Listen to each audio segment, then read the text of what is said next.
Baik, kita bahas hadis Abdullah bin Umar seputar hukum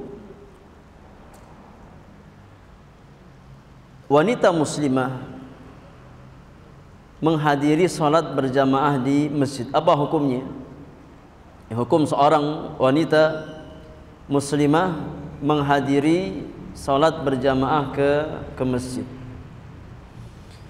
Berkata penulis rahimahullahu taala, an Abdullah bin Umar radhiyallahu anhuma an Nabi sallallahu alaihi wasallam qala idza sta'dhanat ahadakum imra'atuhu ilal masjidi fala yamna'ha. Kata Nabi yang mulia, apabila salah seorang dari istri kalian meminta izin kepada kalian untuk datang ke masjid, maka jangan dia larang.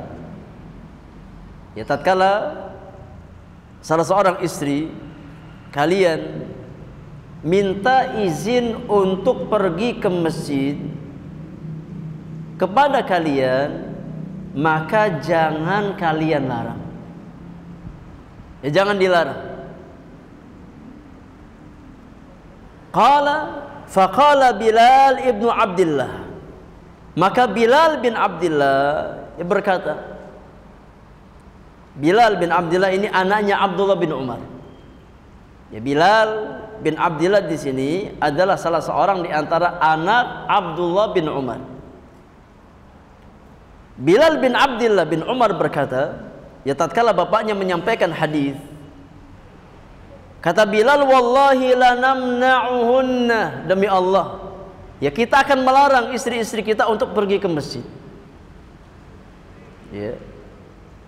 Qala fa aqbala alaihi Abdullah fasabbahu sabban sayyi'an. Yang melihat anaknya berperilaku seperti itu, maka Abdullah bin Umar marah, yang merasa jengkel. Dia menyampaikan hadis dari Nabi sallallahu alaihi wasallam yang berpesan tatkala salah seorang istri kalian minta izin ke masjid, jangan dilarang. Kemudian Bilal mengatakan, demi Allah saya akan melarang. Ya. Para wanita untuk pergi ke masjid. Maka Ibnu Umar ya menghampiri anaknya dan dia maki habis anaknya itu.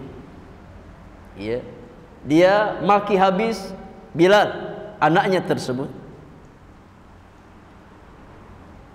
Ma sami'tuhu sabbahu mithlahu qat. Ya. Ibnu Umar mencaci Bilal, memaki Bilal, ya dengan cacian yang tidak pernah aku dengar Ibnu Umar mencaci seperti itu. Ya, saking jengkelnya Ibnu Umar kepada anaknya ini. Ya. Dia menyampaikan pesan dari Nabi, jangan dilarang, dia mengatakan saya akan melarang. Ya. Waqala, Ibnu Umar berkata, ukhbiruka an Rasulillah sallallahu alaihi wasallam wa taqulu wallahi lanamna'uhunna. Kata Ibnu Umar, wahai anakku, wahai Bilal, aku mengabarkan engkau dari Nabi sallallahu alaihi wasallam, jangan dilarang, kemudian engkau malah mengatakan saya akan melarang. Di mana adabmu kepada hadis Rasulullah sallallahu alaihi wasallam? Kata para ulama, Bilal bin Abdullah bin Umar di sini tatkala beliau mengatakan demi Allah saya akan melarang ya para wanita datang ke masjid, bukan maksudnya untuk yakni menabrak hadis Rasulullah. Bukan maknanya ingin menentang hadis Rasulullah sallallahu alaihi wasallam. Tidak. Ya. Tapi Bilal dia mendapatkan bahwasanya kondisi kaum wanita pada zamannya berbeda dengan kaum wanita pada masa Rasulullah sallallahu alaihi wasallam, di mana kaum wanita pada masa beliau sudah mulai banyak yang memudah-mudahkan urusan. Ya, maka dia berinisiatif, saya melarang ya bukan karena menantang hadis Rasulullah, tidak, tapi saya lihat karena banyak wanita yang melonggar-longgarkan aturan, ya, yang mengenteng-entengkan aturan. Banyak di antara wanita yang mulai keluar ke masjid ya tanpa memperhatikan adab sebagai seorang wanita muslimah. Bayangkan jemaah, ini disampaikan oleh Bilal bin Abdillah pada masanya. Bagaimana kalau seandainya Bilal hidup pada zaman kita sekarang? Mungkin lebih kencang lagi ucapannya. Ya. Maka ucapan Bilal ini jangan dimaknai ya beliau ingin menentang hadis Rasulullah, tidak. Tapi beliau melihat kondisi wanita sudah berbeda dari wanita pada zaman Rasulullah sallallahu alaihi wasallam. Maka beliau melarang wanita muslimah untuk ke masjid ya. Yani karena mereka mulai bermudah-mudahan dalam menerapkan adab-adab Islam ya. Tapi Ibnu Umar memahami bahwasanya beliau ya hendak membenturkan ucapannya dengan sabda Rasulullah sallallahu alaihi wasallam. Ya, ghirah terhadap sunnah Nabi ini yang membawa Ibnu Umar mencaci anaknya. Enggak pandang bulu jamaah. Ya, kalau ucapan seseorang sudah menyinggung hadis Nabi, ya, maka Ibnu Umar mencelanya meskipun dia anaknya sendiri. Ini menunjukkan bagaimana ghirahnya kaum salaf di dalam membela sunnah Rasulullah sallallahu alaihi wasallam. Kata penulis wa fi lafzil Muslim dalam lafaz Imam Muslim disebutkan la tamna'u ima Allahi masajidallah. Jangan kalian melarang hamba-hamba wanita Allah dari masjid-masjid Allah. Kalau kaum wanita minta izin pergi ke masjid, diizinkan. Ya, jangan dilarang. Selama tujuannya baik untuk datang salat jamaah, ya, serta berusaha menerapkan adab-adab Islami dalam berpakaian, dalam keluar rumah, ya, maka jangan dihalang-halangi. Ya. La tamna'u ima Allahi masajidallah. Jangan kalian melarang hamba-hamba wanita Allah dari masjid-masjid Allah. Namun kata Nabi yang mulia, wa buyutuhunna khairun lahunna. Tapi rumah-rumah mereka lebih baik bagi mereka. Ya, rumah-rumah mereka lebih baik bagi mereka. Kita ambil faidah dari hadis Abdullah bin Umar radhiyallahu taala anhuma. Faidah yang pertama, hadis ini menjelaskan ya istihbabul idzni lil mar'ati bis salati fil masjid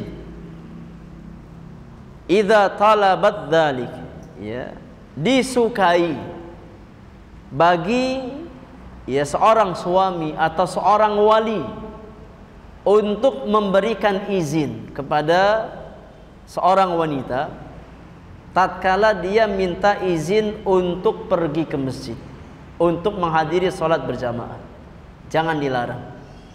Ya, hendaknya apa? Diizinkan. Hendaknya diizinkan.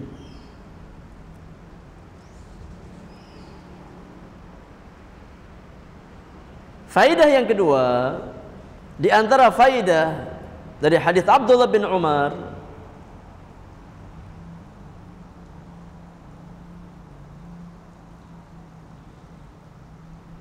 annal mar'ata la takhruj min baiti zawjiha illa biidnihi. Bahwasannya seorang wanita ya janganlah dia keluar dari rumah suaminya melainkan dengan izin dari suaminya tersebut. Ini adab seorang wanita muslimah.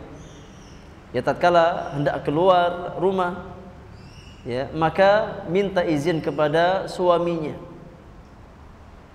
Ya. Bayangkan kalau untuk keperluan ibadah, ya, untuk menghadiri sholat berjamaah ke masjid, ya, disyariatkan minta izin kepada suami, apalagi untuk keperluan-keperluan yang lain. Maka ini adab yang sangat tinggi yang diajarkan oleh Allah dan Rasulnya Sallallahu Alaihi Wasallam kepada seorang wanita muslimah. Ya, tatkala hendak keluar rumah, maka hendaknya seorang wanita muslimah keluar rumah ya dari rumah suaminya setelah mendapatkan izin dari suaminya. Nah, kemudian jamaah yang Allah muliakan, hadis ini juga menjelaskan ya bahwasannya diperbolehkan bagi seorang wanita untuk menghadiri sholat berjamaah di masjid. Hukumnya boleh. Ya, kalau ada wanita muslimah yang ingin pergi ke masjid untuk ikut sholat berjamaah, maka diperbolehkan. Ya. Namun yang lebih afdal bagi seorang wanita adalah sholatnya di dalam rumahnya. Ya.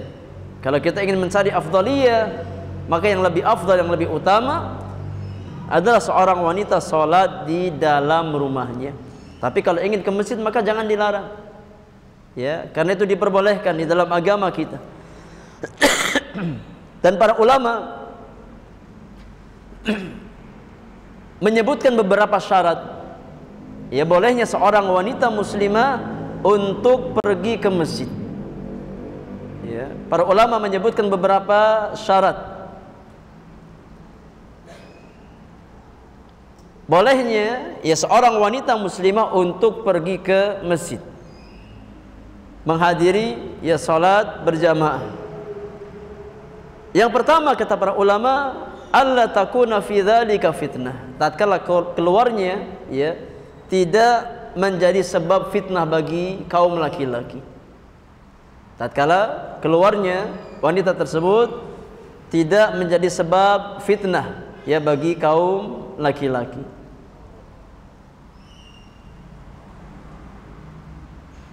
Syarat yang kedua, an takhruja ghair mutatayyibah. Hendaknya seorang wanita keluar ya tanpa menggunakan wewangian. Tanpa menggunakan wewangian yang bisa memfitnah kaum laki-laki.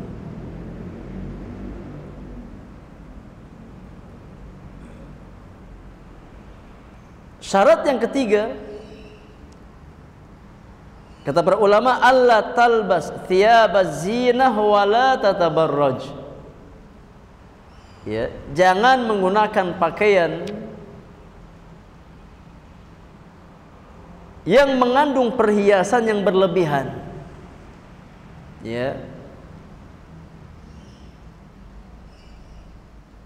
Dan jangan bersolek yang berlebihan yang bisa memfitnah kaum laki-laki.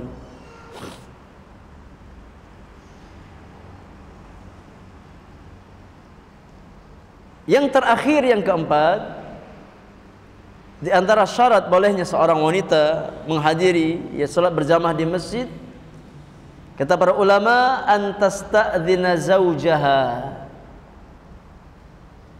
aw waliyaha, ya, meminta izin kepada suaminya kalau sudah punya suami, atau minta izin kepada walinya. Ya, kalau diizinkan maka silakan dia keluar. Allahu a'lam.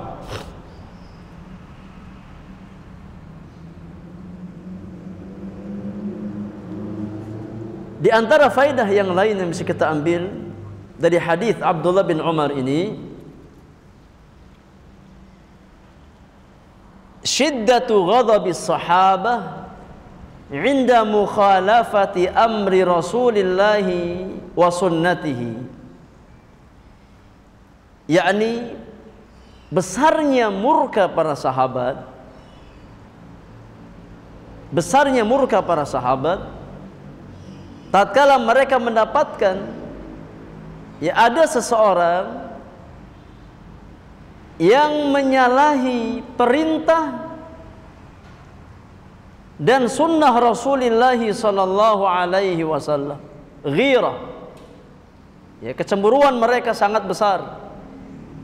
Ya, tatkala mereka mendapatkan ada seseorang yang menyelisihi perintah ataupun sunnah Rasulullah sallallahu alaihi wasallam. Wa ta'zimihim li hadyin nabi. Ya. Serta besarnya pengagungan para sahabat terhadap sunnah. Ya. Besarnya pengagungan para sahabat terhadap sunnah Nabi alaihi salatu wasalam, wa tarbiyati abnaihim ala dzalik, dan para sahabat mentarbiyah anak-anak mereka di atas hal tersebut, di atas ta'zimus sunnah. Ya, para sahabat mereka mentarbiyah, mendidik anak-anak mereka untuk mengagungkan dan memuliakan sunnah Rasulullah sallallahu alaihi wasallam. Tidak boleh ya kita menentang sunnah Nabi dengan hawa nafsu kita atau dengan logika-logika kita. Allahu a'lam. Ini faedah yang bisa kita ambil dari hadis Abdullah bin Umar.